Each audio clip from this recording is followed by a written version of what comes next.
right, we'll make a start. Welcome everyone to the Waitai Coastal-Burwood Community Board Submissions Committee meeting. The purpose of this meeting is to talk about 4 different consultations, which I'll mention in a moment. First of all, I'll call for apologies. We have one apology for lateness from Kelly. He'll be here as soon as he can. So I move that that apology be sustained. Can I have a seconder? Linda? Yeah, second it. Yep. Thank you.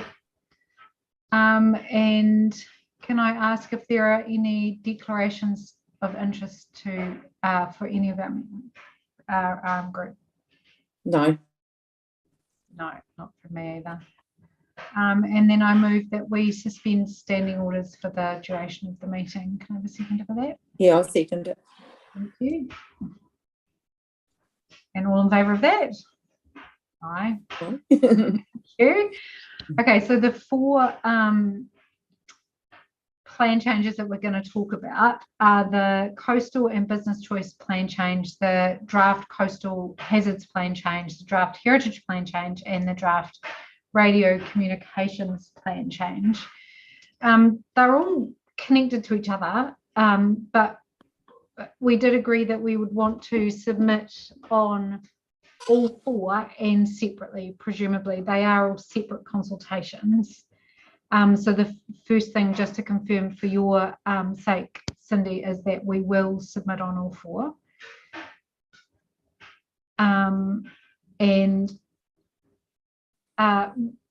Do we want to start with probably the least interesting / controversial ones and work our way backwards through the list? And my suggestion would be the radio communications, the heritage plan, the housing and business choice, and then coastal hazards.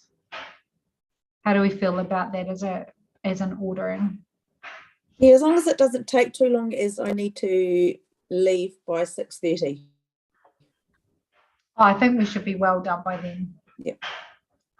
We could probably switch them around then, Joe, if you wanted to do coastal hazards, because that's the one you'll probably have the most input into. Yes, I want to have quite a bit of input into the coastal hazards. Okay, so let's do the radio communications first, because I think that's just as a place to start while Kelly's not here. That's probably the one he has least to say about, which means he doesn't miss a conversation. So our order of business is, if that's okay with everybody, we'll do radio, coastal, housing, and heritage. How about that? Can we wait until Kelly arrives to do the coastal one, maybe? He should be here by the time we do that. Okay. If he's not, I'm happy to shuffle it around, BB. Cool.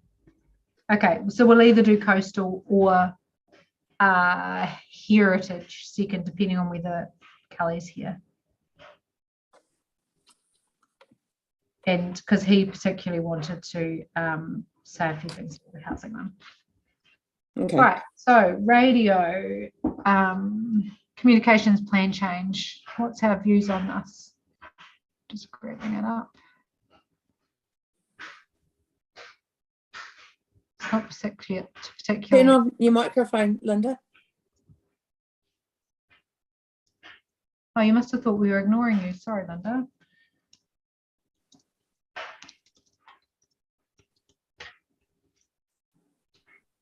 Unmute at the top. Oh, maybe I can unmute you. Oh, no, I can't. No, I've done it. I've done it. Yeah, okay, cool. You're hearing me now, aren't you? Yeah. Yes. Sorry, you must have thought we were ignoring you if you were talking. Yeah, but I twigged to what was wrong. All right. So can I open? Yes, please. Okay. This is a strategy I think is important. It's not going to make a lot of noise out there. It's not controversial, but it's really safe. And I think we've got to protect the radio airways. I couldn't find what the maximum height levels would be. No, it doesn't say. I couldn't find that either. My only concern is trees, but you won't see trees getting to like 5 stories. Now, trees are going to be really important for us as well. That's part of our climate change strategy. So I guess what I'm saying is, in principle, I think we should protect the airways, but I need to know what the maximum height level is that they're looking at. I don't know if there is a maximum. The only thing I read around it was that it just needs to be considered when you're doing town planning, that if you're going to have a big building, have you taken into account that it's right beside another big building, because there's a maximum width and density that you can have a bunch of tall buildings. Yes. Yeah. Well, Yeah. really, this is an essential thing to have because of our emergency services, isn't it? Yeah. Yeah, that's right. Mm. I think it takes precedence over height. If they say, well, you can only go to like 3-story, well, so be it. That's what I have to have. Yeah. Yeah. So should we just say that we're supportive of that plan? Yeah, there is a question there, and I wonder if we could have that question answered, because we're saying we support this, but we don't have the essential information, which is the height. And maybe, But as I understand it, Linda, there is no height restriction. well, they talk about it. Oops. But I think it's a mitigating factor rather than an absolute rule. Right. We could ask the question. Right.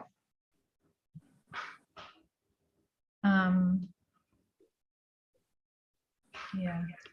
I mean, it's just a little bit of a clarification that we need here, because in principle, we're supporting it. Yeah.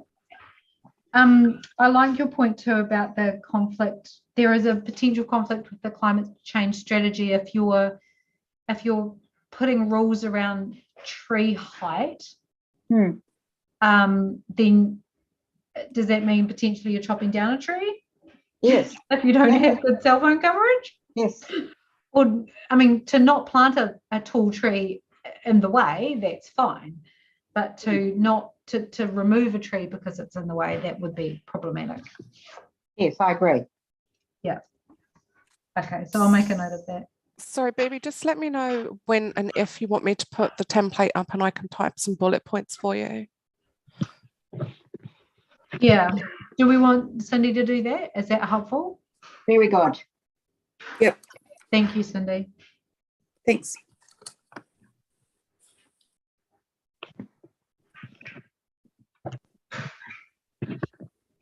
And then there were light.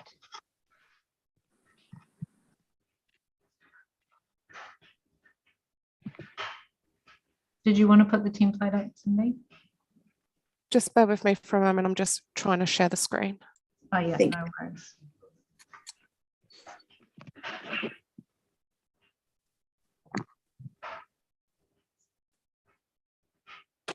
Okay. Can you enlarge that, please, Cindy? Wonderful. Yeah, that's cool. Okay. We don't have a lot to say. Those last 2 sentences are really looking for some information from staff.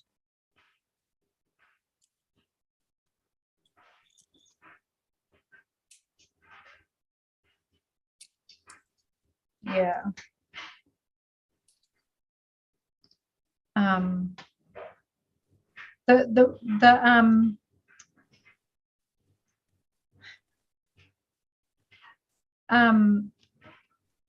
There is text within the document itself. If you read through it, it does have specific. So it's, I mean, if I read it out, it defines height, and it has heights of different things.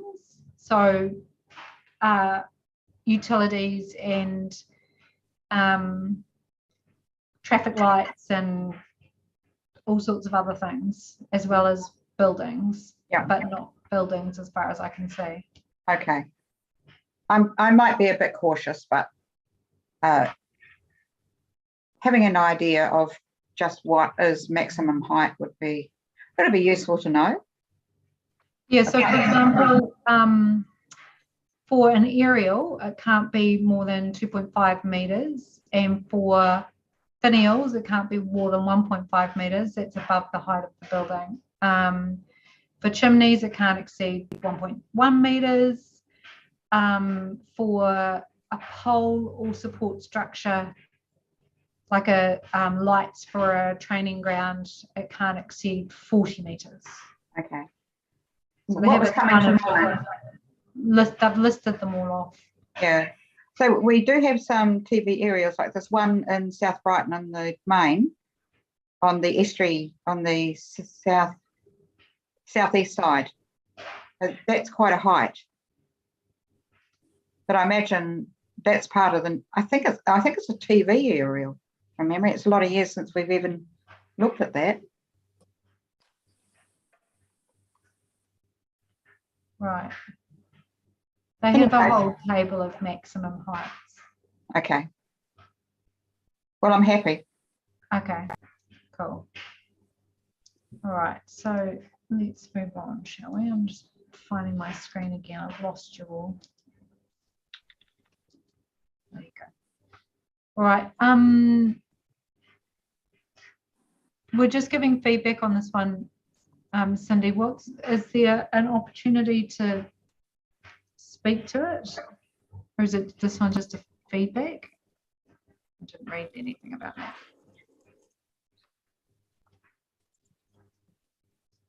Sorry, my screens have gone all funny.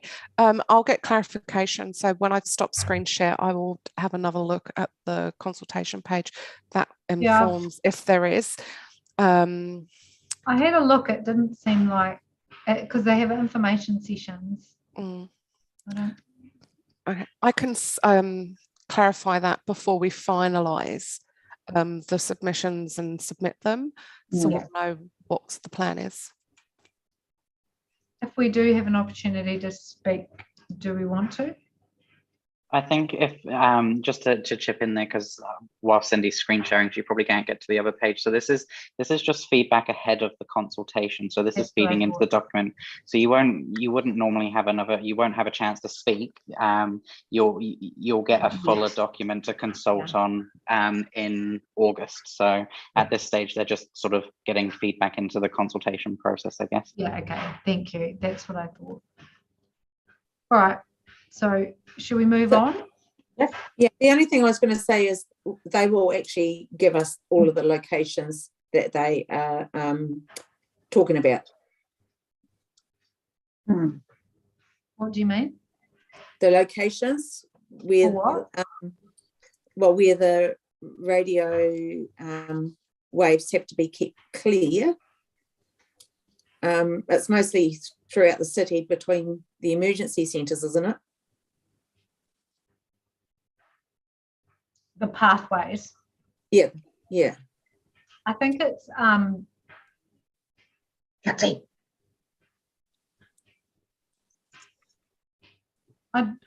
think it's a general principle rather than between this location and that location you can't have a finial over 1.5 meters. Yeah. Well, when it comes out for the proper consultation, they'll give us those details. I take it.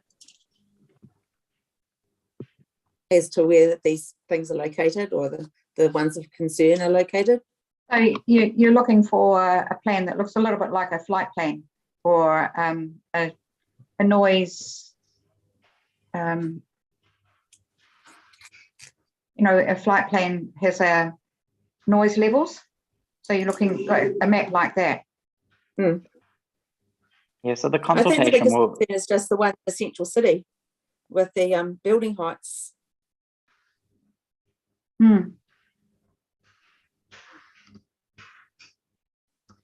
Sorry, Chris, were you going to say something? I was just going to say, so the consultation will be a much fuller consultation. They'll provide you with the proper planning documents and all of that. So this is just, it's an early engagement opportunity. If you've got sort of concerns to highlight with the general principles, I guess, then you have your opportunity to submit. And just because you're saying today you're supportive, when you see the full document, you might not actually like it. So you've got an opportunity to say, no, we don't actually support this. So yeah, the planning documents that you'll see later in the year, I think it was either August or September, it will have that fuller information for you. Yeah. Yep. Okay, so that may be the new board anyway. Yes. Yeah, so I'm quite supportive of this. It's a necessity. Yeah. Hi, Kelly. Welcome. Hi, thank you. Sorry I'm late, everybody. It's okay. Your apology was already recorded. Do you have anything to add about the radio communication pathway plan change? No, I'm happy with all that. Pretty much makes sense. Cool. Let's move on. Let's not belabor it anymore. Get on to the interesting stuff. So I think we're going to do coastal second.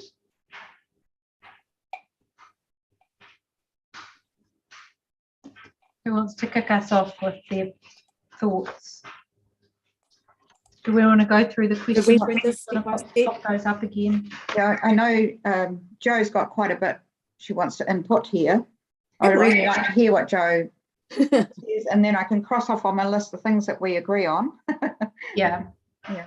So is it helpful to structure our conversation though around the questions, because that's how we have to write the submission? So and I think the questions actually are quite good. So the first one is, have we adequately addressed the risk of potential coastal hazards?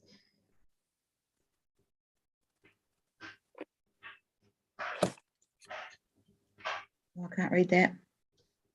So the in the Good girl.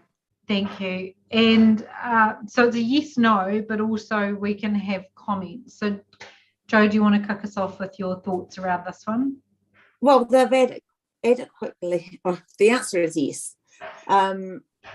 But do we have to take into consideration now this new information that's been released about land movement? Yeah. Well, the useful thing about the process we went through previously and the work that's being done around adaptation planning is that it allows for change. And that's exactly the conversation when we talked about the coastal hazard planning, is that you have trigger points or risk assessments, and you continuously do those risk assessments. And so in the light of new data, and that's kind of what we talked about, is that we needed good base data so that when we got new data, we understood where we were as opposed to where we are. Yeah.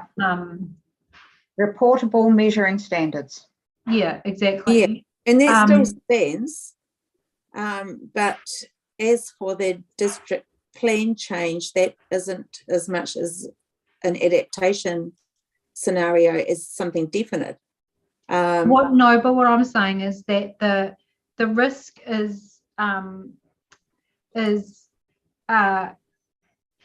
related to the current state, right? So you, for any building, you assess the risk at that time and in the future based on the information you have. So if you know we are here is where sea level rise is at right now, here is the proposed forecast for the next 50 years, and based on that we assess you as being high risk, and therefore you're a non-complying building and you need to go through a whole resource consent process or you get declined, right? So the risk assessment model, which is why we preferred it, allows for change over time. Well, they've gone high end risk, which is kind of, it's a very 1 in 500 year event risk that they've covered for. Yeah, which now they're saying they should happen once or twice a year. Yeah, that's right. Which is so that is adequately addressed.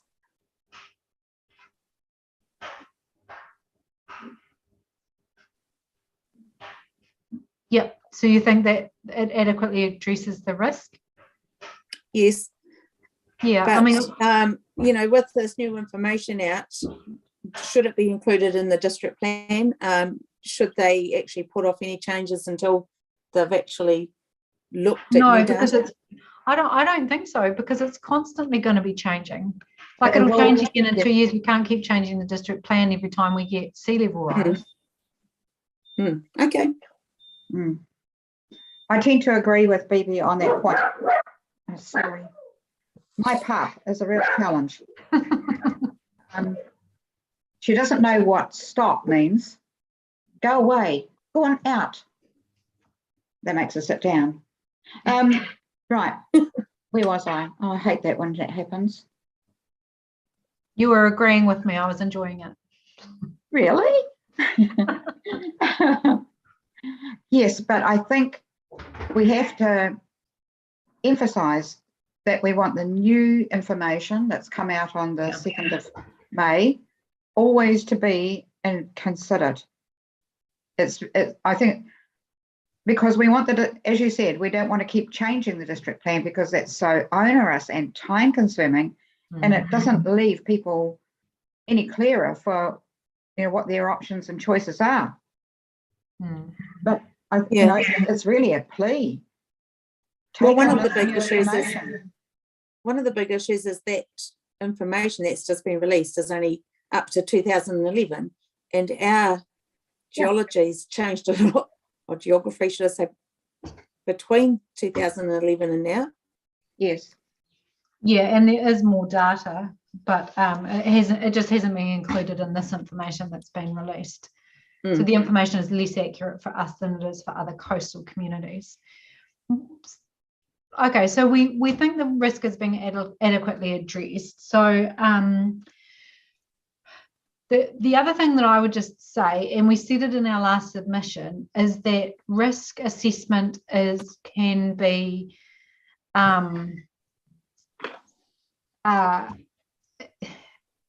subjective, and I would have an issue with applying different rules at different times for the same circumstance. That you can have an area and you apply for a resource consent here and you're deemed at low to medium risk, and just down the road you're deemed at medium to high because a different person did the risk assessment and they came to a slightly different conclusion. So that's my own concern. Using a risk-based approach has downsides, potential inconsistencies. Yeah, and we did raise that when we were talking about the options, and we preferred this option, but we had that concern. So that's what I would say. Yeah, it's very much like that with the lines drawn through some of the properties. Yeah, and for some reason there might be a straight line that all of a sudden veers off to actually be in touch with another line meters away, and it's like, well, how is that inconsistency reached? And it should have more consistency right through it. Quite like the risk-based analysis. Did you see that? I found that very useful, but again, applying it where land changes from 1 kilometre to the next is very tricky.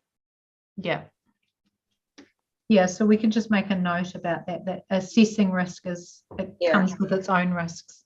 I think the important thing from my point of view is having reportable, publicly reportable measuring standards. And years ago they had testing done on the estuary and on the beaches, and they actually had community groups that did it, and that was very reliable. The information was then transferred onto ECAN's website. A lot of people don't see the connection between what they're going through here in a coastal area and ECAN. It almost falls off the list of vital information they should be checking. So this is usefully probably the next question, and that's other useful sources of information, which is the same thing we said last time, isn't it? Is that we need regular updates of data. Yes. So can we just read publicly listed for the last one? What's that? Sorry, Joe? Just use what we put into the last one. Yeah. With the, you know, plain, simple data, easy to understand for the residents. Yeah. Sea level rise, groundwater rise, accretion, erosion, and settlement. Land settlement. And regularly updated. Information regularly collected and regularly updated. Like if it could be year by year, so that we can actually see what is happening in the pattern and people can understand what is actually happening in the area, and it will just give everybody the actual a better picture of, you know, what the future holds, what the current state is. Yeah. So Cindy, can you just put in brackets there, use information from previous submission? Because what we're looking for here is we want practical rather than hypothetical. So we want practical knowledge. So that's your measuring standards. They're providing your factual rather than what we're dealing with here is hypothetical, isn't it? Yes, there's evidence, but it's still kind of hypothetical. Got both. Yeah. So what's scientific prediction? Yeah. Versus, you know, it's good to have those predictions in place and kind of know that they're there, but to know year by year how we're actually tracking against the prediction. Yeah. Yeah. Yeah. That's something the coastal hazards groups that are being set up could also be diligent about. Yeah.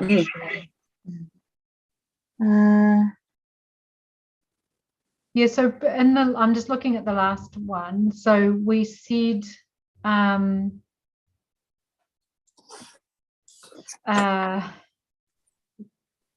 we'd like to see LiDAR imaging, topographical cross-section information regularly gathered and shared with the public. Yep. Track and measure risk over time, frequent data gathering and monitoring of accretion, erosion, sea level rise, groundwater rise, and land settlement. And we'd like, as data is collected, we'd like to see modelling updated and adjusted against this real-time data. So we kind of are really just saying the same thing there. Again, we changed our minds about that. Yes. And but what I'd like to actually see is that we get that done, and whether we have to move that we receive this information or whether we have to do that in a different meeting, or this is part of the process. You know, we've got to make sure that we actually do get this information. So the public need to get it, in fact. Yeah. I'd like to see it on the I'd like to see it on the council website rather than ECAN. It's one source of that people can go to rather than forgetting that they can go to ECAN and look for this information. Right, so widely shared amongst to places that actually people are visiting. With their intentions here, I really agree with what they're doing. We're just looking for some practical, reliable, factual steps going forward into the future. Yeah. I've just got one other point, and it might be a wee bit out there. Consider building rain gardens in any of the areas that are under threat, that include residential areas. I'm thinking Avon, the tidal reaches of the Avon, perhaps South Shore, South Brighton. So that could go into any other comments. Yeah. Because this is a district plan change, so they're not going to suggest that. Yeah. They're not going to put that into a district plan, but we can mention it anyway. Going back to the information to consider, like the Near West Sand budget, we actually identified that in our last submission too. And they did respond saying, or staff responded saying that the sand budget documents were included in the Jacobs report, I think it was. But but I think we should actually mention that separately and ensure that that is actually taken into consideration, because next time it may not be included in a report.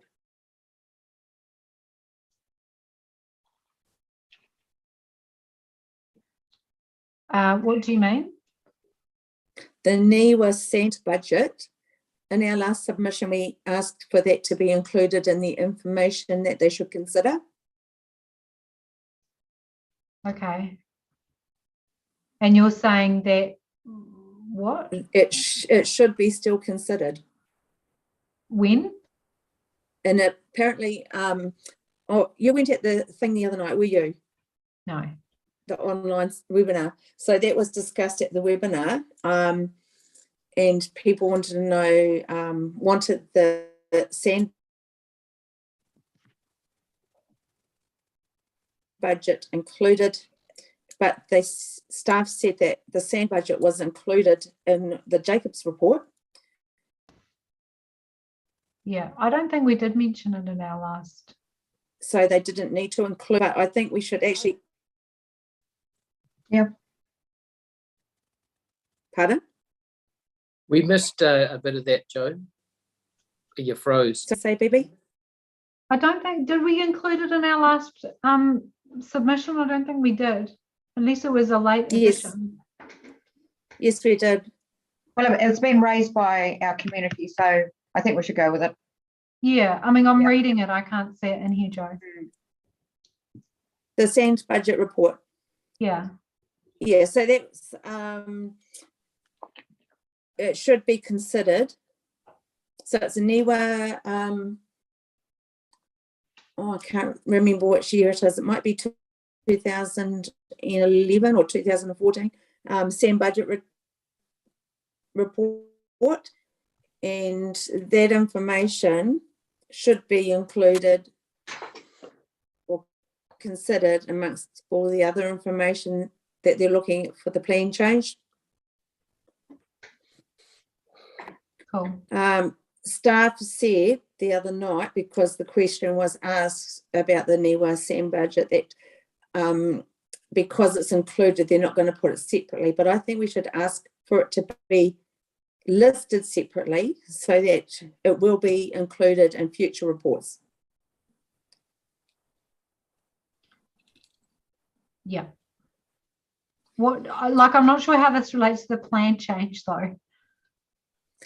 Is to do with the accretion and erosion side of things. Like I get that, but so we're making a statement about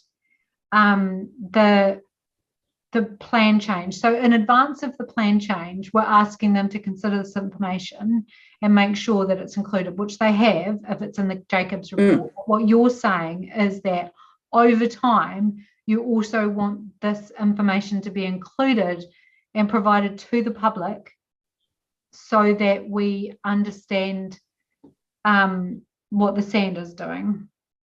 Is that what you're saying? Yes, but it should be, you've got, is there any other sources of information you think we should also consider? And they should consider that. And providing, in writing the district plan chapter, right? Yes. Mm-hmm. Because, for example, in South Shore, a lot of the people's properties go out into the dunes. So what they're saying is they have considered it because it's in the Jacobs report. Yes. So when they were doing the district plan change, when they were doing the research for the district plan change, they used that information already. Yes. Yeah. So if we're saying that they should use it, they're already using it. Yes, but just to make sure that next time a report is done, that it is included in the report.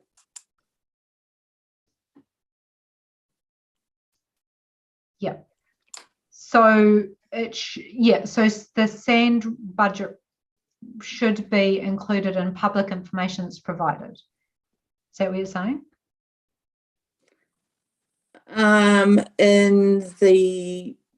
not just public, but it should be taken into consideration with the actual detail of how they assess the DP. But once the district plan change is done, it's done. I've got a suggestion. Why not put that segment you've got there on SAN budget report, put it under the paragraph above where you're looking for, gosh, it's still hard to read. The space coastal has. So we're looking for factual rather than hypothetical. So factual would be your SAN reports, your water, the sea level rise measurements. And that also includes groundwater.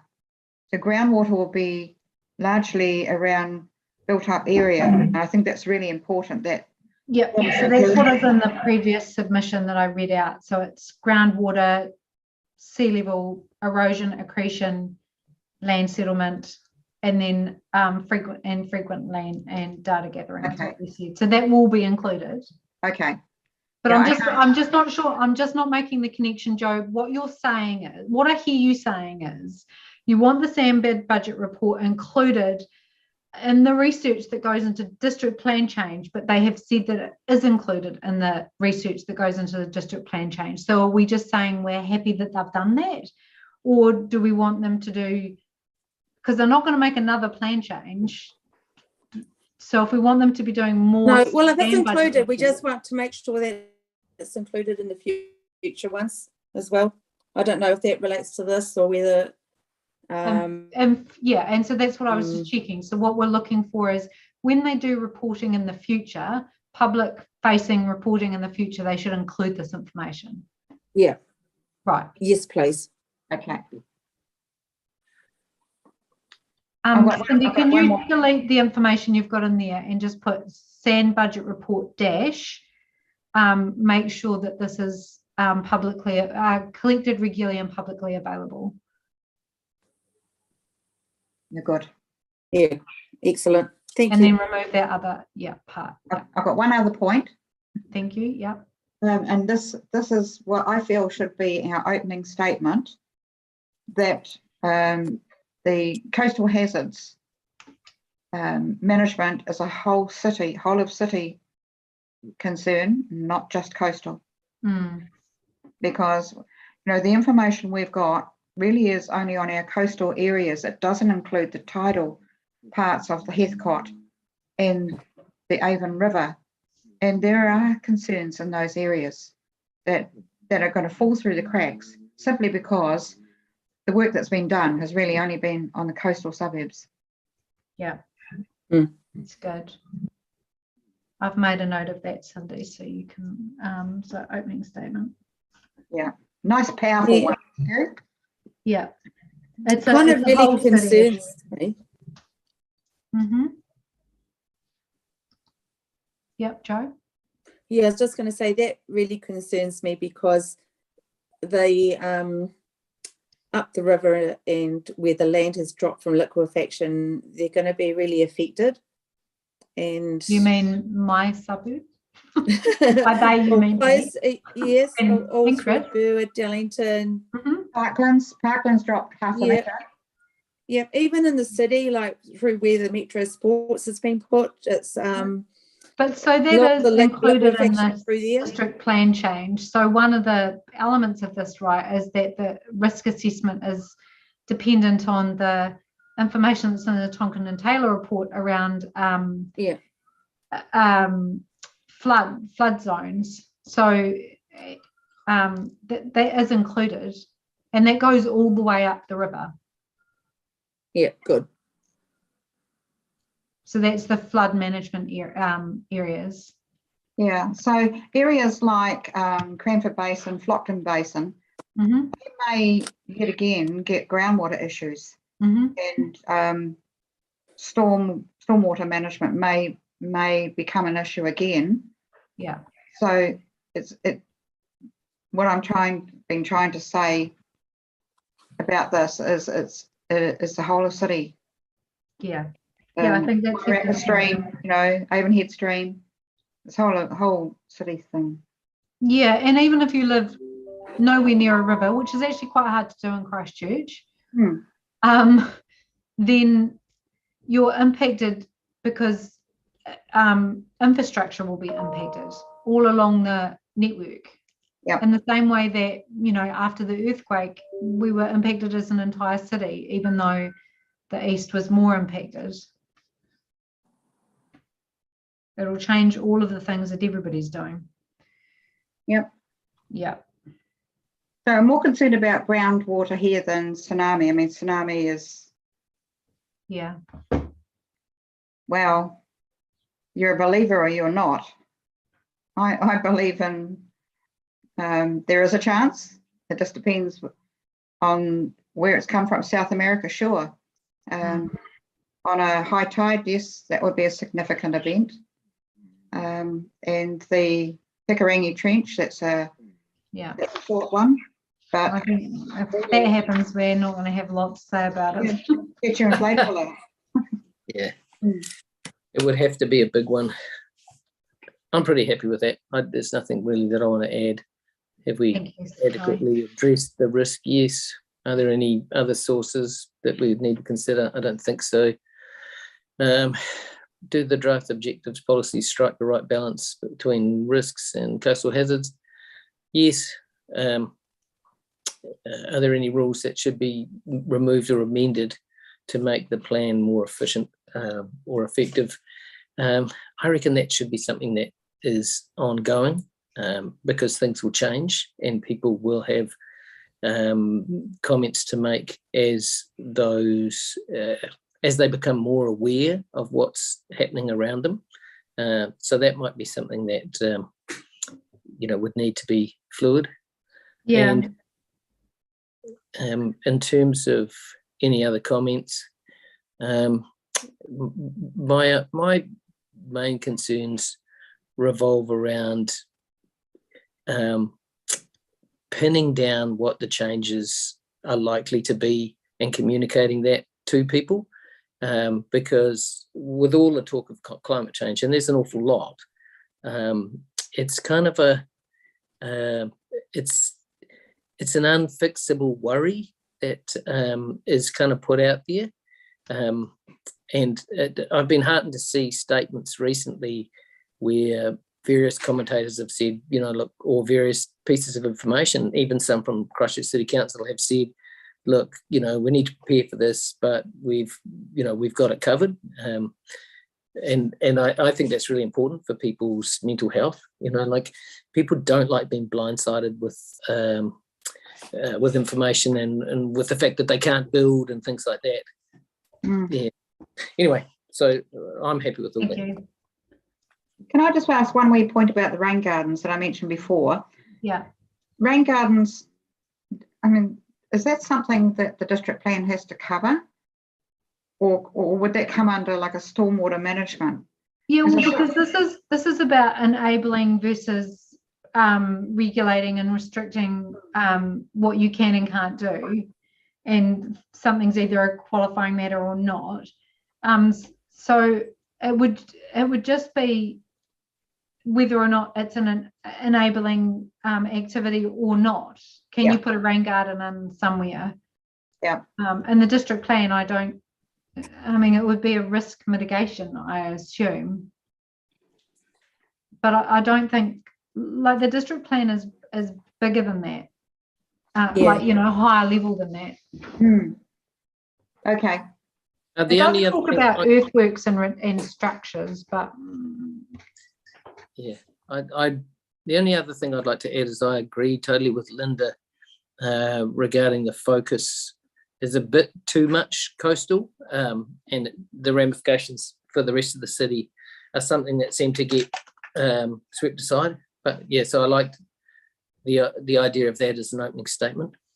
Yeah, I agree. I think that will be a really strong statement that we need to make. Yeah.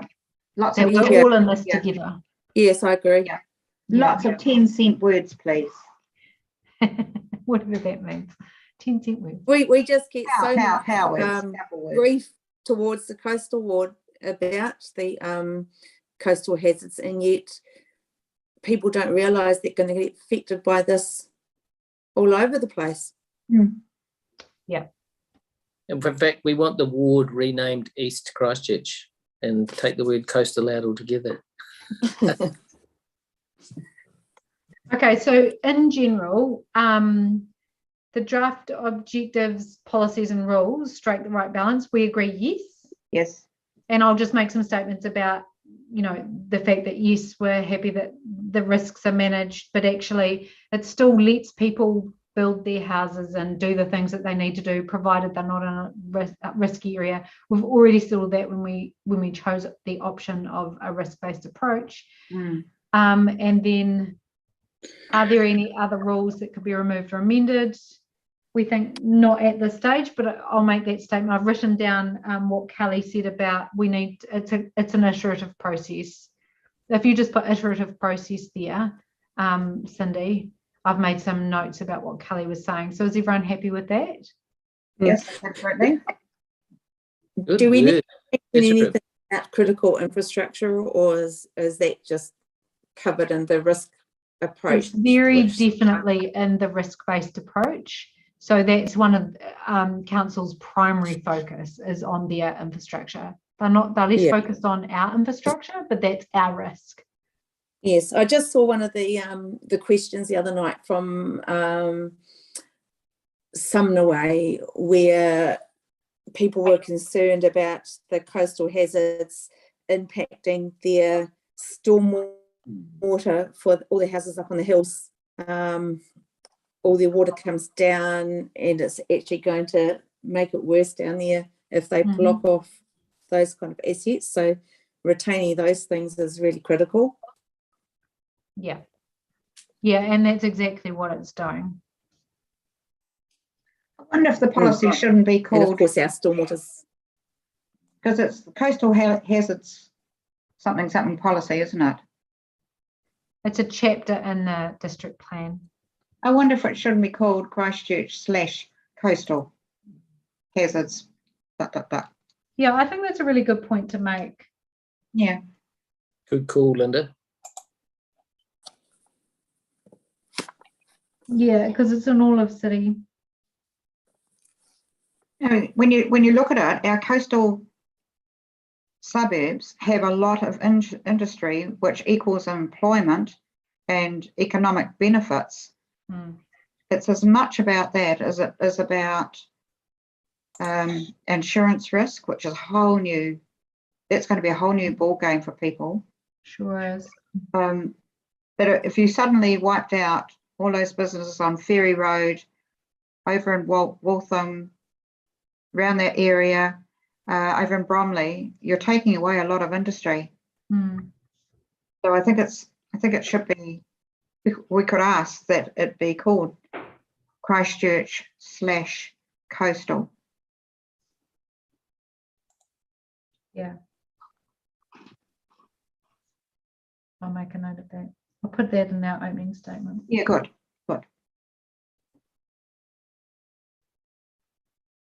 Okay, I'm just making a note. Other things we want to say? Any other comments?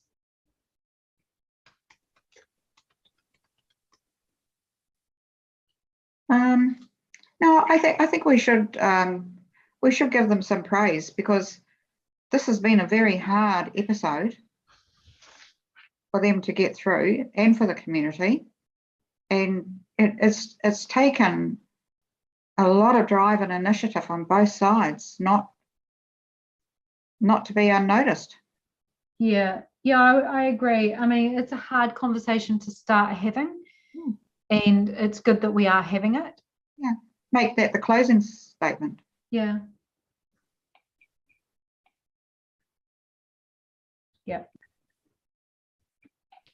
Awesome. Okay, I've made a note of that, Cindy, so you don't need to worry. Okay, shall we move to the next one? Everyone feel like that's adequately covered our views? Yes, thank you. Very good. Awesome. So next we'll do heritage. This one's really tied in with the housing one. Yeah. You know, the first thought that came to my mind when I looked at this one is we must start making historical Christchurch again. Yeah. Yeah, I mean, it's, yeah. Can't wait till they get the provincial chambers finished, eh? Yeah. Yeah, I mean, that hurts, doesn't it? So let's start there. Let's just start with a reflection on the fact that we lost a lot of our heritage after the earthquakes. Yep. Because that was what I was thinking. We lost so much and we need to protect what's remaining. Yes, and make more. Yeah. As much as possible, yeah. Mm. It seems like a lot of our heritage is now, well, the heritage that survived tends to be out of the city centre. There's a little bit in there. I'm so stoked with what they've done with the art centre, you know. Mm. It's such a beautiful place. My dad actually went to university there, you know, back in the day.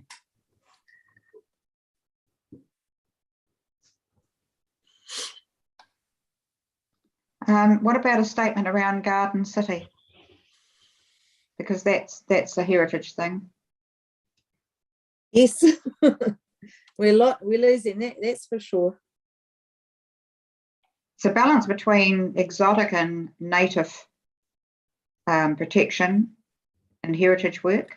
I was thinking about that with regard to trees. It kind of strays into the other one, but it talks specifically about tree protection. And I was thinking that there's a lot more, people are a lot more willing to cut down exotics than they are natives, which isn't great. Okay, so so far I've just got that we need to protect the heritage we have remaining and build on it, and that the Garden City is part of our heritage. It needs to be protected. What else do we want to say about this one? Your exotic and as much. No, well, it's actually the exotic trees that have been being removed, isn't it? Yeah. It's so uncool to have an exotic tree. Yeah, a good example that you and I both know about, Linda, is the trees that are along the Avon in Dallington and Richmond. Like some of those were planted when people first settled there in the mid 1800s, and they just willy-nilly chopped them down. Yeah. All the willows and there's some walnuts, and they just came and chopped them down over the course of a few days without saying anything. I wonder if there's very sad. Something in there about planting heritage species. I was also thinking of edible, like you mentioned, walnuts. Feijoas. And apples. Oh, yuck. Honestly, Linda, I've got 7 feijoa trees, and I feel like I'm feeding half of Preston's at the moment. You know. Oh, you could feed me. I want some feijoas. Anyway, that's a distraction. That's the trouble, Zoom. You can't share them. I really want some feijoas. I'm going to have to come visit you. Yeah. All right, this is good. Okay, so we've got about protecting our built environment heritage, but also protecting our green environment heritage, which is about protecting both exotics and natives, because they are both important. Some of those exotics have been here a long time. Yep. And planting heritage species, thinking about that. So things like walnuts, pears, apples. Yes. Yeah. Yep. So they become heritage gardens as well. Yeah. And our ward has been, well, we've had too much to do. We're way behind the 8 ball. If you look at Papanui Innes, they even have edible garden awards. But I'm jealous. Yeah. And we've got so much potential here to have those heritage edible gardens in our red zone areas. Yeah, that's a really good point, actually, because some of those other more established areas didn't lose so many houses and gardens, traditional gardens and things like that. And we did, and we've got all this red zone here. We've got a unique opportunity to you know, we could have an edible park. You know, we could section off an area and plant all sorts of edibles. It'd be we do have an edible park. It's called the Avon-Otakaro River Corridor. Yeah, it's I'm talking about a massive amount of food in it. A slightly more concentrated one, you know. It's fairly concentrated. Yeah, like in Dallington and Richmond, there's hundreds of trees. Well, obviously you don't have any feijoas if you're going to come all the way to my there's place. Tons of feijoas. It's a lot easier to come to your house than traipse around in the red zone. There you go. I think when we get back to this, the residential heritage areas, there are a lot of older streets in the central city which were tree lined, which aren't anymore, and protecting the ones that are still existing. Yeah. There are also quite a few heritage trees scattered through the red zone that should be protected. There's some with plaques on them or attached. Yes, Kiwi too. Yeah, heritage. Yeah, so that was the other thing I was going to bring up is it specifically talks about, I'm not sure if we should talk about it in here or maybe we want to dig into it in the other one, and that's a schedule of significant trees. So a lot of trees got taken off this register a few years ago, and I'd like to see it grow rather than shrink, because it's very hard to protect trees at the moment. Yes. And I would like to see strengthen this whole process strengthened, where you can get a tree put on that schedule. At the moment you can't. Yeah. No, it's very, very difficult. I know someone that's been trying to get a heritage trees rating for a tree in New Brighton, and he's put in lots and lots of applications, and it's just not possible. Yeah, and it's not even just heritage trees, but it's trees of significance. So I think if we shifted into the other plan change, which is around housing, it's covered in more detail in there. So let's not mention it here, but we'll talk about the green environment in here. Yeah, they talked about the vacuum sewer limitations. So that's given us a bit of a challenge to look at heritage establishment in these areas. So it's going to affect Papua New Innis to a degree, because Shirley has got that issue. I never did find out Shirley, Aranui, Preston's Park, but the suburbs in between. So like there's Dallington, there's Avondale, and I'm sure they must fall into this area. No, they don't have the vacuum sewer system. Ah, good. Okay, where there's limitations for built development, here is a wonderful opportunity to be looking at flora and fauna. So, you know, your historical, your edible gardens, edible parks, themed areas of like visitor destination that could be, like I've always been very keen on having manuka forests in the red zone. We'll have one in Dallington in about 50 years. Well, because we've been planting manuka there for the last year. I mean, a forest of it. Yeah, there will be a forest. Hives there and get first class honey from it. Let someone have a contract or a moving contract on it. But because we've got a negative that we can't have more development in those areas, then we have to look at what we can exploit for the area that's of benefit, that makes the area attractive, makes the whole area attractive. Yeah. I don't know how you put that in words. Yeah, I'm not sure how it relates to the district plan change. That's the only thing. No, I'm really looking at the draft heritage plan. Yeah, because Because that's a plan change. So it's really just about creating these residential heritage areas. Yes. So I'm not sure how the specifics about creating edible gardens and stuff. Well, it's because we've got a negative. A negative is we can't develop. We can't have more development in those areas. So Look at what focus we on can do other with things it. that we can do Yeah. to create amenity in the Yeah. area. Yeah, I'll make a note of that.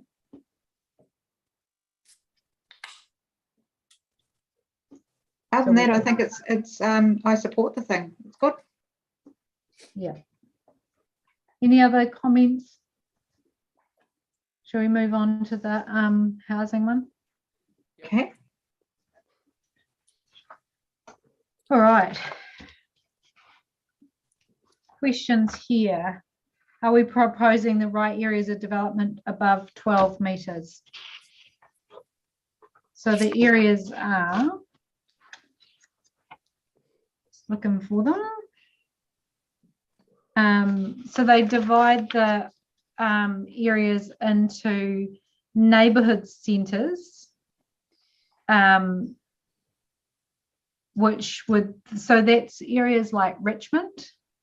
Actually, Richmond would probably be a small local centre. A neighbourhood centre might be, I'm just trying to think of something smaller than Richmond, but bigger than the Darlington shops. Retirement villas. Probably Parklands. Yeah, Parklands might actually be a small local centre. But anyway, so both of those. So if you think of the Darlington shops and Parklands or Richmond or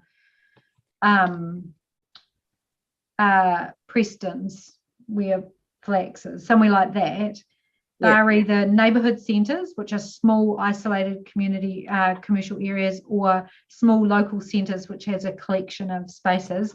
They now allow for up to 12 metres of height, so medium densities. 12 metres is quite high. So that's 3 stories.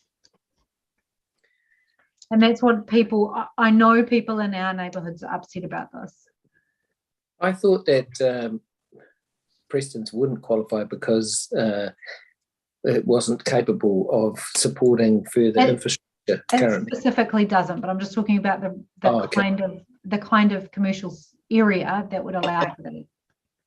Yeah, include Preston's Park on that because they've got that new block of shops. Big block. Okay, so are we proposing the right kinds of areas for development above 12 metres? So we're talking about small suburban residential neighbourhoods having 3 stories in them. I'm not that thrilled. I know a lot of our constituents aren't that thrilled either. Yeah. And the thing that worries me is taking someone's sunshine. To me, it's morally and it should be legally wrong, and it looks like it's going to be legally right to do it. Yeah. So I guess the comment I would make. So do we say no here or yes?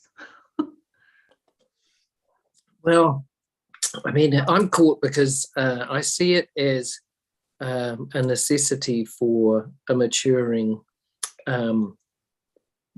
society, country. But in isolation, some of these buildings would be ridiculous. This sounds trite, but I'm being completely serious. If you watch the Tour de France, they go through all the little towns and you see there'll be a town, it might have a couple of thousand residents and all the buildings will be, concentrated in a small area. They'll all be like 4 or 5 stories high. They're obviously apartment buildings where a number of families live, but it's compacted. Now, if there was just, if most of the houses were single-story dwellings and a few of them were like 2 or 3 in different places were 4 or 5 stories, it would look really odd. But these towns, they make sense. They look like they make sense. So I guess what I'm trying to say is I broadly support what the council's trying to do, or the government's trying to do, and councils are trying to do. But we don't want towers surrounded by single-story dwellings. So if one person's got a 4-story or 3-story giant dwelling and the vast majority of the others are small, it will look really odd. Yeah, so a really great example of this is in Richmond, where you have small workers' cottages, and there's hundreds of them, and it's a very old neighbourhood. It's not protected under the heritage zones. It may be protected in the character areas, but it's actually currently not in the district plan. And you could start building 3-story apartments in Richmond next to these tiny little workers' cottages, which just seems, as you're saying, Kelly, completely incongruous. And as Linda said, completely would block all of the sunshine from your next door neighbour. Yes. So my answer is no. So I think the answer is no. And I think my main objection is in areas where there's light commercial activity, they're saying you can have up to 3 meters. That's pretty much the entire city. Yeah. And I think in quiet suburban neighborhoods where you've got a lot of small housing, low density housing, I just don't think it's always appropriate. But you're right, Kelly, we do need to be pragmatic to some extent. We need more housing. We can't just keep doing greenfields developments.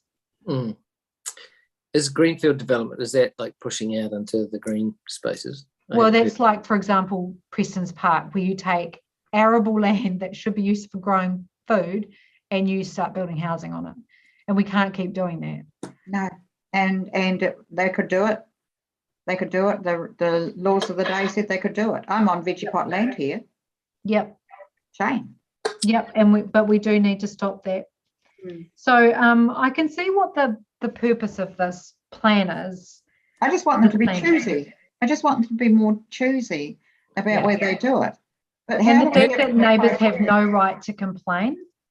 Yeah, perhaps we should just note, with caution, that we should be proceeding with caution. Yeah. Do you want to write that down for me, please, Cindy? Proceed with caution. What about the issue of shading existing properties? See, under the new RMA, they can do that.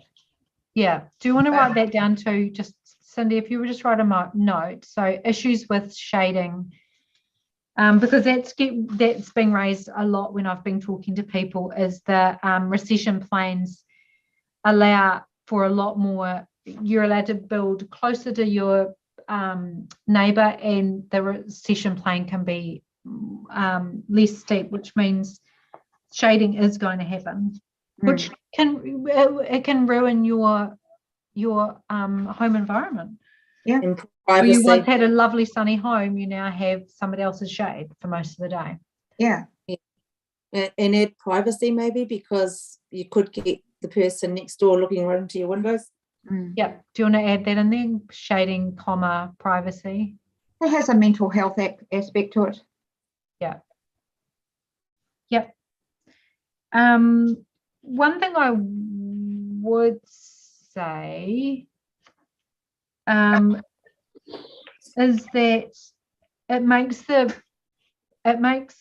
subdivision rules easier, and like particularly in these older suburbs, there's a lot of houses with huge sections, but they're not quite big enough that you can build on them, and I think they're making that a lot easier. So yes, I agree with that.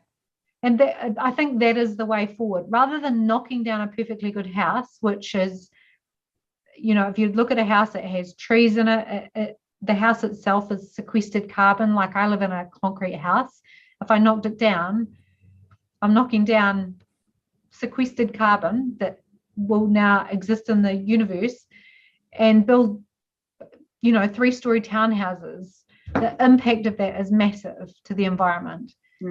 as opposed to building another house on the back of my house that another group of people can live in, is a better approach for us. And I do think that council is attempting to strike the balance between what government is doing, which is that you should be able to build multi-storey houses everywhere, and in our local environment, where they're saying, let's make it much less restrictive to subdivide, so people are more likely to do that than just knock down houses.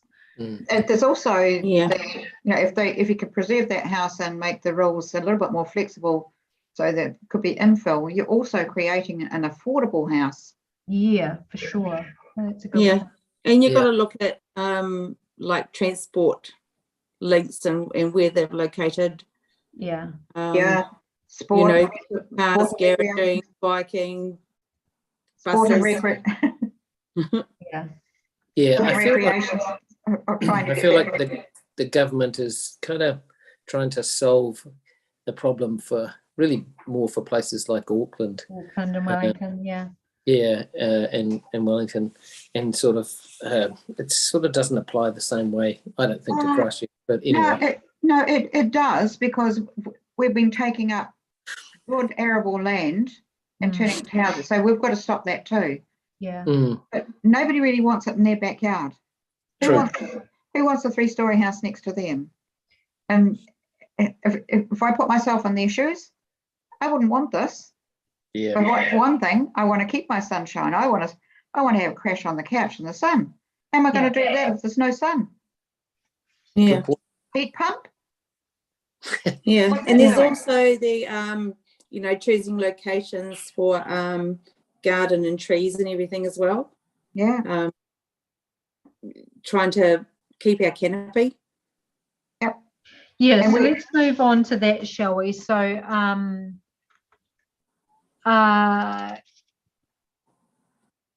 and it will be in other comments, Cindy. I just wanted to, there's a whole section here on trees, and I know, Kelly, you and I were talking about this earlier around that I'm just looking for the part that it talks about section coverage. So there's one of the rules is around green coverage within a site when you're building on it. I think you and I probably have opposing views on this. So one of the rules when you're subdividing or building on an existing property is that at least 20% of the site is grassed or planted or has 20% canopy cover in order to be complying. So otherwise you have to get a resource consent. Now, Kelly, you had a view about this? Yeah, I mean, I think that it makes it a wee bit difficult for some developments. If you think of some of the developments down, say, Madras Street, where the entire section would be concreted pretty much, and you've got a series of, you might have 4 or 5 apartments there, or my son who lives in such a development down Cranford Street, they've got tiny little gardens with a tree in the backyard. I think that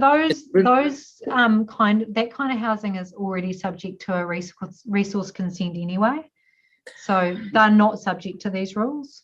They're subject to separate rules around, because they have to apply for a resource consent. They wouldn't be able to get away from that. Yeah, I just thought that 20% was quite a bit. And it'd be interesting, should we be encouraging kind of rooftop gardens, or rooftop green spaces? Would that be good enough? Yeah, I'm kind of curious about, what the interpretation of that will be. I had a slightly different take on it, and that is that what this allows is that if you're building on a section and you don't have 20% planted or canopy, you can actually pay the council to go plant a tree somewhere else. So effectively, you can allow developers to clear fell a site, opt out of planting any trees, opt out of any green space in that area, and then the trees will go to a different area. So you can, decimate a suburb, and we've seen it happen. It's happening in Richmond and in Phillipstown and in Linwood, where they're just knocking down the house and all of the trees. And then they just provided, what this plan is saying is you can just provide a development contribution and they'll go plant some trees in, Mirrorvale. Yeah, I mean, I don't think that's an adequate solution. Yeah, I mean, when you look at mature cities, like New York, they don't have that many parks. The little parks that they have are massively used. I mean, Central Park is absolutely huge. It's like Hagley Park, yeah, so I mean, I can see how that would kind of make sense, if there was a sort of a levy that you could pay your way out. I don't know. I just don't think it's. I think what will happen is that people in poorer suburbs end up with no trees. The benefit of trees is that they provide shade. They make your home. They make the suburb cooler. So you end up with swathes of poor suburbs that are hotter than the other side of town, and you end up with urban ghettos when you lose the trees. Yeah, I mean, I think we're gonna have plenty of trees in the future. I mean, when you look at our central city, it's got the big green zone around it, and then we've got the river, we've got the rivers, and I think we've already got plenty of parks. So yeah, I get what you're saying. It's just a point that it's not the benefit of the tree is not that it's somewhere else. It has to be on your property to be of benefit, in terms of cooling your property. It has to be on your property. So having a park down the road won't give you the benefit that the tree provides. Yeah, okay. I didn't really understand that. Yeah, okay, cool. Anyway, that's my concern, is that you'll end up with a differential between suburbs that have no trees in their developments and suburbs that have trees in their developments. And we already see that. If you walk the suburbs, you can already see that happening. Yeah, no, I mean, a development in Mirrorvale looks very different from a development in Phillipstown. We do talk about the leafy suburbs in the city, don't we? Mm-hmm. And we've asked to get an idea of tree canopy cover. The latest information that was released at the end of last year shows that we've lost more of our canopy than other suburbs. I think we're also the highest. Because we have forests, that's why. But in our suburbs, we have fewer trees. We've been losing more trees. Anyway, what do we want to say about that? I'm going to provide my own submission on this, but do we have any collective view about this? Yeah, there has to be a percentage retained for canopy. So we support the idea of that 20%? 20% isn't much. Especially when you push it out. Well, I'm okay with 20%. 1/5 is quite a lot. I just don't think you should be able to opt out of it. And at the moment, according to this, you can. Well, I think you should be able to opt out of it. No opting out. If you look at your own section, is 20% of your own section covered with trees? No, it's not necessarily trees. It's just green space. Yeah. Okay. So if you're building a development, Joe, and you don't to have 20% covered in trees, you can make a contribution. To have that happen elsewhere, perhaps. It's not a residential development. Developments that require a resource consent. It's for people building houses, not big developments. So it's kind of like if you think about Preston's Park, each house is its own house. That would be, you'd have to follow some rules there. but like Williams Court building 50 houses in Richmond, they're already subject to resource consent, so they're not subject to these rules. Mhm. So the rule is a good thing. What about opting out? I don't think that's a good thing. Yeah, I think we're divided on that, and we have to come to a consensus. Well, Joe hasn't expressed it. So it's BB and Linda versus Kelly at this stage. Who wins? You can't use your casting vote here. No, you're right. I'm the chair. That's right. You can use yours. Oh, yeah. No, I don't think she has a casting vote in the submissions committee. No, I think that I prefer to reach a consensus on this. Oh, such a diplomat. I don't mind blood on the carpet. Joking.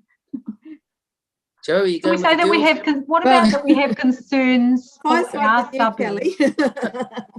Yay, What about that Joe. we have, But Kelly, it would you just be makes it happy? hard. So we just got to get a consensus. Would Joe, you you be can happy vote. with the idea, Kelly, if we said that we have concerns about people being able to opt out, particularly in poorer suburbs? I mean, we live in East Christchurch, and we've seen a reduction in our canopy. Yeah, I'd be okay with that. Yeah, you look at the development going on here at the moment, and there's a lot of development happening in around New Brighton, and most of the trees have all gone from those sections and places. The car parks in Beresford Street at the moment have got quite a few trees on, and they'll all be going. It's just what happens, isn't it? And to try and actually keep some of those is just about impossible to build around. Yeah. And it's an area that desperately needs to keep trees. Yeah.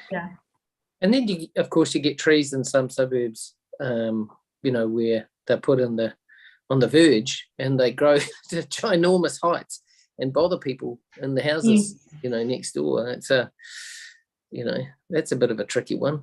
It's better off if they're in your front yard, because then they don't affect the infrastructure that's out on the road. You're better off to leave the tree in place, build your houses around it instead of clear felling the section. They just do it because it's easier. All right. What else? So what else do we want to say about this? We've just got to work our way backwards through these questions. Do we have any comments about the proposed qualifying matters that restrict intensified development or thresholds for needing a resource consent?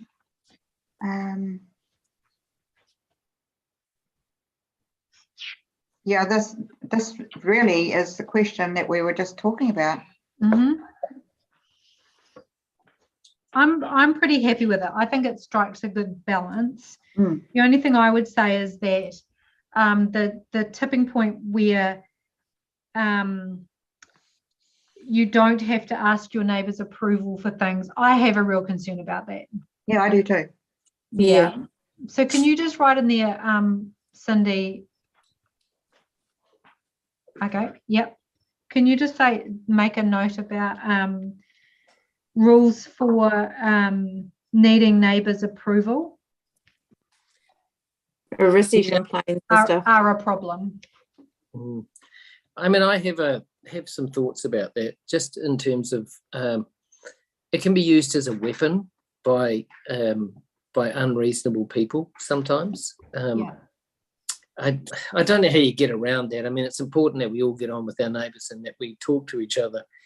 But you do hear of instances where somebody wants to make a tiny change to a plan, and one neighbour just won't agree to it. And I agree with you, Kelly, that this district plan change will attempt to get around some of that. But as Joe just said, it's that the one I take issue with is that buildings could be constructed without a resource consent and without neighbours' approval up to 12 metres high with a recession plane taken from 4 metres above the property boundary at a 60% angle. So you don't need to, you can build a 3-storey building next to your neighbour, very close to the fence, without asking, without even letting them know. You don't even need to notify it. Strongly opposed to that. Me too. Yeah. Me too. And there's Yeah. a big difference between a 1-story building and a 2-story building and a 3-story building. That's massive. Right. Yeah, I mean, look, I get what you're saying. I mean, one of my wife's relatives lives in Beeley Ave, and she's got a beautiful little historic cottage which is surrounded by 2-story motels. But that's where she lives, and those are the rules there. You know, I think I think we need to proceed with caution, but I think, you know, if we are going to adopt this sort of change to our society, then you kind of have to embrace it. But yeah, I mean, that's my concerns are around isolated incidents like that, you know, where you have tiny little cottages juxtaposed against, you know, massive developments, you know. Yeah, it's a difficult one, but I mean, the majority of you guys. I don't know if you've read the rules, Kelly. I suspect you haven't, because I'm going to say this again to you. Yeah. That it specifically doesn't talk about large developments. This is not about large developments. Yeah, I know. This is about suburban areas. Yeah, look, the three of you agree, and that's good enough. So it's a democracy. Now get back in your box. Is that a 4th voter we've got there? Yes, yeah. Votes? She's heavily influential. Okay, so does the proposed plan change allow for enough business intensification? I kind of skimmed over this, but I got a bit bored once I got to that. So this is around changes to commercial zones. Little different, isn't it?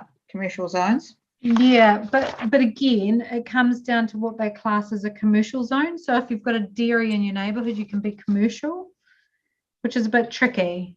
Because it's usually surrounded by houses.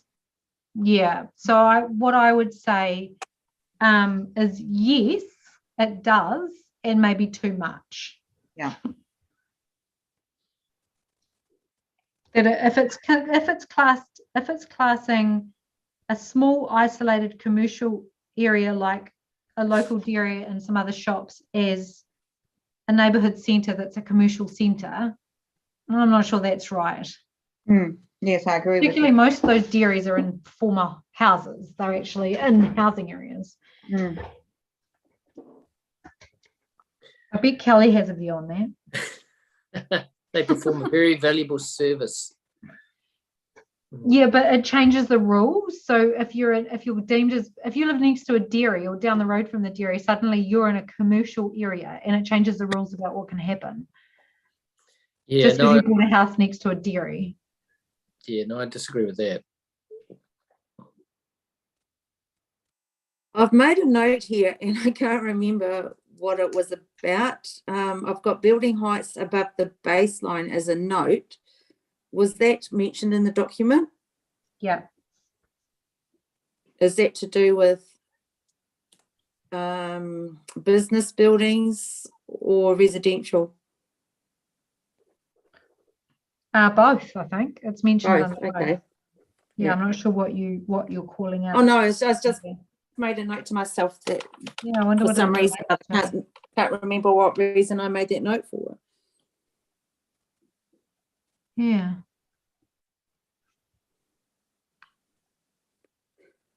I don't know. Okay. I've taken a bunch of notes.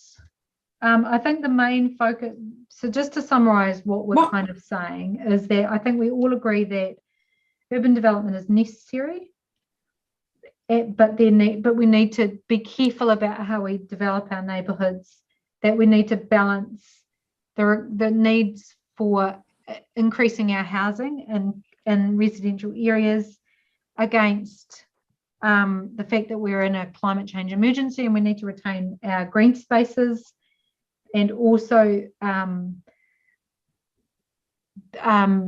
the amenity value of an area that doesn't have a lot of high density housing, and the impact on people's home livability. We need to balance out those things. Yeah, no, that's good. And one thing that I was thinking about bringing up was the need for retirement units at a low level to be considered in amongst these developments or within suburbs, you know, having space for actually single level dwellings, I think is a really important for any area. Well, not even for retirement. Yeah, so having mixed. But, you know, for people with disabilities or mobility issues that can't actually go up 3 stories. Well, they need a lift anyway if they've got 3 stories.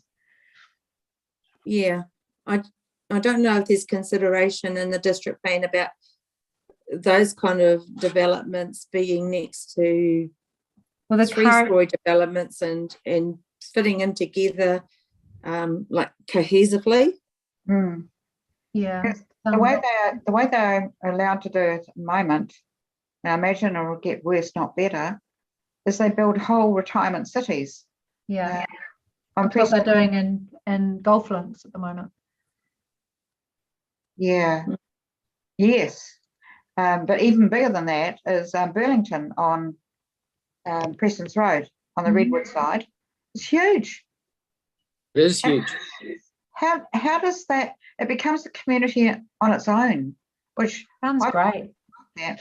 With a locked gate. You keep all the riff out. I'm never going behind a locked gate. I love the idea. Do we need to mention anything about that or not really? Well, I've made a note here that we actually need mixed housing types, and we need to make sure that balance is struck so we don't end up with whole suburbs that are just 3-story houses. So, and particularly noting that can be an accessibility issue. So I think it's fair to say that. I'll pop that into the other. Yeah, thank you. Yes, and creates other problems like lack of transport and sport and recreation centres, and these have all got to be accessible. Anything else that we want to make a note of? I think our staff have probably gone to sleep now, or they're off having their dinner. Cindy's had their tea, yeah. No, my notes have been covered off. Cool, mine too. Did you get the email from Tim Baker about the vacuum sewer constraints? Yep. Is there anything we need to add in consideration to that kind of stuff? I think his point was that there wasn't enough information about it. Yes. So we could make that point. I haven't seen that email. Did it come today? Or? No, it was a wee while ago. He sent it to my private email a couple of weeks ago. He didn't actually send it to everybody, I don't think, Linda. Essentially, he should know you well enough, Linda, to know that you should have that. Yeah.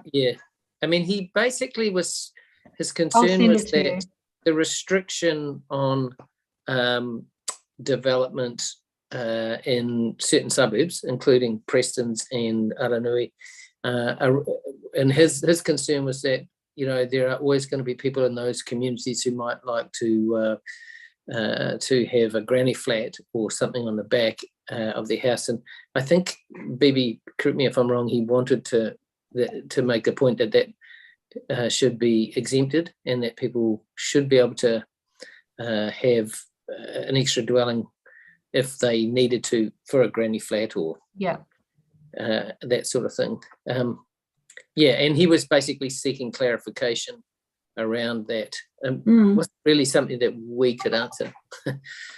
But, one thing that he brought up, which I thought was quite interesting, was the future of like Aranui primary school site, and whether that actually goes for Wanoni as well as to future development on those sites if it was to occur. Yeah. Oh, I wish I'd seen that email. I've sent it to you, Linda. Oh, thank you. So he basically is just addressing some of the things that are in the draft housing and business choice plan change. Yeah, whether like those sites which are existing sites which has something on them, whether they can, if they were developed in the future, whether that would actually impact the sewer system. Well, they've said none, so that means they can't. Yeah. So they're just going to remain empty sites. I guess. Which sites? Aranui Primary School and the Wanoni. But I suppose does Avondale area fall into that? No, it doesn't. No, okay. It doesn't have that. I'm not even sure if Wanoni Primary School, where that was, falls into the sewer system. Okay, so that's one of the things he's saying, is that there's not enough information about actually the specific zones that are covered by that. Yeah, okay, I just thought I'd mention that. Yeah, that would be that I'll make a note, actually, because it's useful feedback. And that, actually in those areas, does it allow for some development? So can I, if I live in Aranui and I'm in one of those areas, can I put another building on my property if it's a tiny house or a granny flat or some kind of outbuilding that has sewer? It's very limiting if you're supporting family. Yeah. Because that's the future, right? You buy a house your kids can't afford, so they just move into your backyard. Yeah, that's right. I hope not. Got too many kids and not enough backyard. Just a heads up that I've tried to book QE2, one of the meeting rooms, for 3 p.m. this Friday. I spoke to Phil and he's got it in his diary, which means he may or may not turn up. And I'll confirm it all with you in the next day or so. Thank you. Thanks, Kelly. I got to tell you this though. The other day I went to pay an instalment on our on a new house that Melissa and I are building, and I sent $30,000 to the wrong account. Oh, that's the worst. Yeah, so I had a very sleepless night last night, waiting for it to come back, but it actually did come back. I tell you what though, wow. Yeah, if you want to increase your stress levels, I highly recommend that. Yikes. Yeah. All right, so Cindy, could you send me the draft documents? I've made all the notes as usual. I will have a crack at doing this over the next couple of days. I've got a busy couple of days, aiming to get it done by the end of the week, all 4 documents, and back out and circulated to the group. Is that okay, Cindy? We've got a bit of time on that. That's perfect. So the plan changes, I think they're open for another week or 2, but that's fine. I'll send you the templates this afternoon, and we'll touch base offline to finalise those and get a copy to you guys too. Yeah. Cool. Okay, that sounds good. I do enjoy writing them. They're quite good. These ones should be pretty easy too. We're not saying a heap. We'll get another crack at it later once they actually come along. Oh, right. Thanks very much, Phoebe, for wrangling us all. That was good. Not quite finished, guys. I'll just pull the run sheet up for you, Phoebe. I've got it here. Okay, perfect. So I move that we resume standing orders. So I move that, seconded by Kelly. All in favour? Aye. And that the Community Board Submissions Committee consider preparing these 4 submissions on behalf of the board, that we exercise our delegated authority to complete and lodge feedback on behalf of the board. So I move that we do that. Okay. Seconded by Joe. All in favour? Aye. Thank you, everyone. And I call the meeting to a close.